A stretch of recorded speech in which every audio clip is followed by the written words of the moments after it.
Hello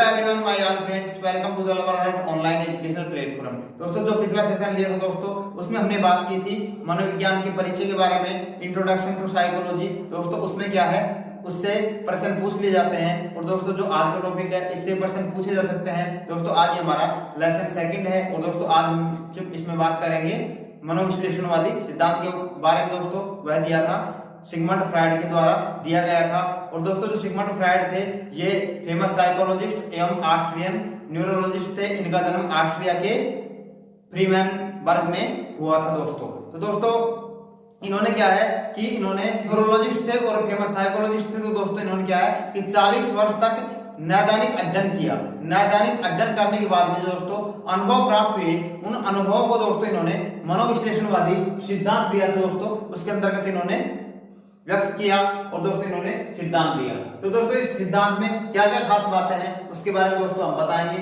इन्होंने सिद्धांत में क्या कहा। दोस्तों, इन्होंने कहा है कि मनोविश्लेषणवादी सिद्धांत मानव प्रकृति व स्वभाव।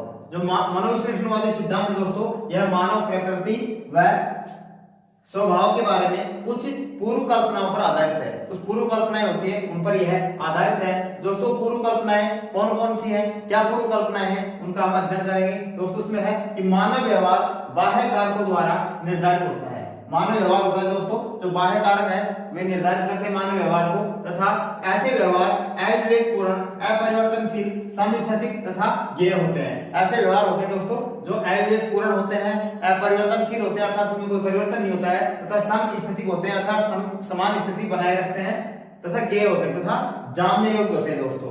आगे दोस्तों कि मानव प्रकृति पूर्णतः, मानव प्रकृति पूर्णता शरीर गठन जैसी पूर्व कल्पनाओं से हल्के फुल्के ढंग से प्रभावित होती है। दोस्तों, ये क्या है कि सीटेट में बनावटी क्वेश्चन होते हैं। दोस्तों, यदि हम पूरे स्टेटमेंट को नहीं पढ़ते हैं, स्टेटमेंट को पढ़ने के बाद में दोस्तों क्या है कि हमें कॉन्सेप्ट ऑटोमेटिक वहां पे जैसे ए बी सी डी जैसे दिया होता है, उसमें दोस्तों हम क्या है कि काफी अच्छे से उनमें समझ सकते हैं। दोस्तों, इनके बारे में अध्ययन करना काफी जरूरी था। ये दोस्तों कोई बताता नहीं है, पर दोस्तों हमने क्या है कि अध्ययन करके इन चीजों को बुक से निकाला है और दोस्तों हम आपको बताने की कोशिश कर रहे हैं। दोस्तों, मानव प्रकृति पूर्णतया शरीर गठन जैसी पूर्व कल्पनाओं से हल्के फुल्के ढंग से प्रभावित होती है। आगे दोस्तों, मानव प्रकृति की पूर्व कल्पना, मानव प्रकृति की पूर्व कल्पना से बहुत कम प्रभावित होती है।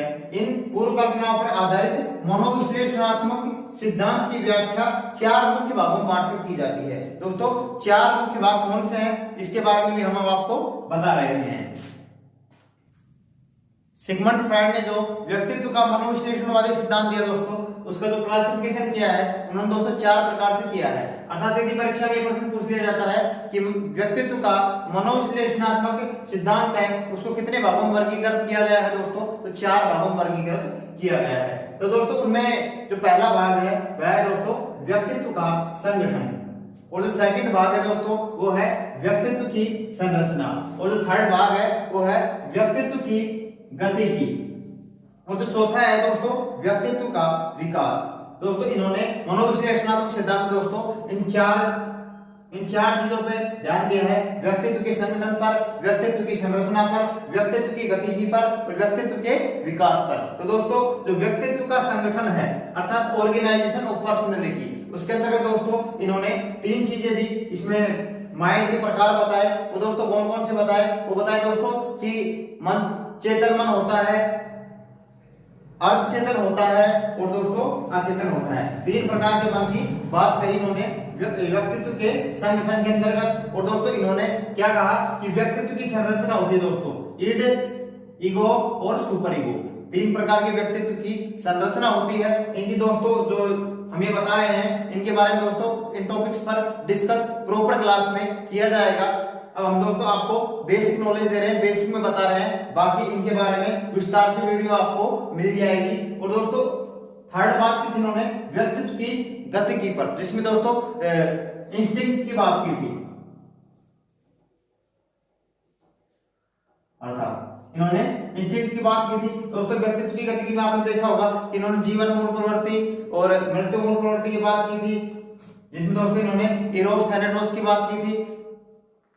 आगे दोस्तों इन्होंने मूल प्रवृत्तियों की बात की थी व्यक्तित्व की गतिकी में, और दोस्तों आगे बात की थी चिंता के बारे में, और दोस्तों अहम रक्षात्मक प्रकरण के बारे में, जिसे दोस्तों डिफेंस मैकेनिज्म में कहा जाता है। और आगे बात की दोस्तों व्यक्तित्व के विकास के बारे में। व्यक्तित्व के विकास में दोस्तों इन्होंने कामुकता बताया था कि इनमें मतलब व्यक्ति में कामुकता जन्मजात रूप से व्यक्ति में कामुकता पाई जाती है, जिसे दोस्तों लिबिडो कहा जाता है। और दोस्तों महिलाओं में, लड़कियों में अपने पिता के प्रति प्रेम तथा लड़कों में अपनी माता के प्रति प्रेम होता है, जिसे दोस्तों इलेक्ट्रा और ओडिपस कहा जाता है। इन सब के बारे में दोस्तों आपको क्या है कि वीडियो आगे उपलब्ध हो जाएगा। आगे हम इन्हीं टॉपिक्स पर बात करेंगे। दोस्तों आज का सेशन कैसा लगा आप हमें कमेंट सेक्शन में बता सकते हैं। यदि आपको हमारी वीडियो अच्छी लगी तो दोस्तों आप हमारी वीडियो को लाइक कर सकते हैं, अपने यार दोस्तों के साथ शेयर कर सकते हैं। यदि आप हमारे चैनल पे नए हैं तो सब्सक्राइब कर सकते हैं। आज की वीडियो में इतना ही, फिर मिलते हैं नई वीडियो में नए कंटेंट के साथ। तब तक के लिए दोस्तों टाटा बाय बाय।